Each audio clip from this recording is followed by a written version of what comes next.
ಚಿಕ್ಕಮಗಳೂರಿನಲ್ಲಿ ನೀವು ದೋಸೆನ ತುಂಬ ಕಡೆ ಟ್ರೈ ಮಾಡಿರ್ತೀರ, ಬಟ್ ಈ ಪ್ಲೇಸ್ ಅಂತೂ ತುಂಬಾ ಸ್ಪೆಷಲ್ ಅಂತಲೇ ಹೇಳ್ಬೋದು.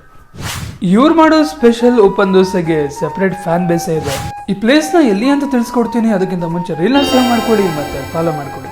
ನಾವಿಲ್ಲಿ ಮೊದಲು ಆರ್ಡರ್ ಮಾಡಿದ್ದು ಸ್ಪೆಷಲ್ ಓಪನ್ ದೋಸೆನ. ಇದಂತೂ ಚಟ್ನಿ ಪುಡಿ ಹಾಕಿ ತುಂಬಾ ಟೇಸ್ಟಿಯಾಗಿ ಮಾಡಿಕೊಡ್ತಾರೆ. ಆಲೂಗಡ್ಡೆ ಪಲ್ಯನ ಜೊತೆಗೆ ಬೆಣ್ಣೆ ಕೂಡ ಹಾಕೊಡ್ತಾರೆ. ಇದಂತೂ ಟೇಸ್ಟ್ ವೈಸ್ ತುಂಬಾನೇ ಸಖತ್ತಾಗಿದೆ ಅಂತಾನೆ ಹೇಳ್ಬೋದು. ನೆಕ್ಸ್ಟ್ ಇಲ್ಲಿ ಬಂದ್ರೆ ಟ್ರೈ ಮಾಡಲೇಬೇಕಾಗಿರೋದು ಸ್ವೀಟ್ ಕಾರ್ನ್ ದೋಸೆನ. ಇದಂತೂ ಟೇಸ್ಟ್ ವೈಸ್ ತುಂಬಾನೇ ಚೆನ್ನಾಗಿತ್ತು ಅಂತಾನೆ ಹೇಳ್ಬೋದು. ಇನ್ನು ಮಸಾಲೆ ದೋಸೆ ಅಂತೂ ತುಂಬಾನೇ ಕ್ರಿಸ್ಪಿಯಾಗಿ ತುಂಬಾನೇ ಟೇಸ್ಟಿ ಆಗಿತ್ತು ಅಂತಾನೆ ಹೇಳ್ಬೋದು. ಇಲ್ಲಿ ಬೆಣ್ಣೆ ದೋಸೆ, ದಾವಣಗೆರೆ ಬೆಣ್ಣೆ ದೋಸೆ, ಬೆಣ್ಣೆ ಮಸಾಲೆ, ಓಪನ್ನು, ಆನಿಯನ್ನು, ಪಾಲಕ್ಕು, ಸಟ್ಟು, ಪ್ಲೈನು, ಬೆಣ್ಣೆಕಾಲಿ, ಸ್ವೀಟ್ ಕಾರ್ನು, ಅವರೆಕಾಳು, ಹೆಸರು ಕಾಳು, ತೊಗರಿಬೇಳೆ ದೋಸೆ, ರಾಗಿ ದೋಸೆ, ರವಾ ದೋಸೆ, ಸ್ಪೆಷಲ್ ದೋಸೆ. ಇಲ್ಲಿ ಓಪನ್ ದೋಸೆ ಅಂತ ಸ್ಪೆಷಲ್ ದೋಸೆ ಸಿಗುತ್ತೆ. ಸರ್ ಲೊಕೇಶನ್ ಎಲ್ಲಿ ಬರುತ್ತಿದ್ದು? Belur circle, junior college ಆಪೋಸಿಟು, church ಆಪೋಸಿಟು. ಇವ್ರ ಹೆಸರು ಲೋಕೇಶ್ ಅಂತ.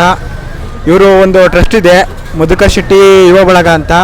ಅವ್ರ ಕಡೆಯಿಂದ ಇವರು ಇಲ್ಲಿ ಫಾಸ್ಟ್ ಫುಡ್ ಮಾಡ್ತಿದ್ದಾರೆ. Dosa is a wonderful and very nice and tasty. ಮತ್ತೆ ಪೊಲೀಸ್ನವರಿಗೆ ಈ ಪ್ಲೇಸ್ನಲ್ಲಿ 10% ಡಿಸ್ಕೌಂಟ್ ಕೂಡ ಇರುತ್ತೆ. ಇಲ್ಲಿ ತುಂಬಾನೇ ರೀಸನಬಲ್ ಪ್ರೈಸ್ ಇದೆ, ಹಾಗೂ ಟೇಸ್ಟ್ ವಿಚಾರಕ್ಕಂತೂ ಬಂದರೆ ನೆಕ್ಸ್ಟ್ ಲೆವೆಲ್ ಅಂತಲೇ ಹೇಳ್ಬೋದು. ಈ ಪ್ಲೇಸ್ ಹೇಗನ್ನಿಸ್ತು ಅಂತ ಹೇಳಿ ಕಮೆಂಟ್ ಮಾಡೋದನ್ನ ಮರಿಬೇಡಿ. ಇದೇ ರೀತಿ ಕಂಟೆಂಟ್ಸ್ಗಳಿಗೆ ನನ್ನ ಚಾನಲ್ನ ಮರಿದೆ ಫಾಲೋ ಮಾಡಿಕೊಡಿ.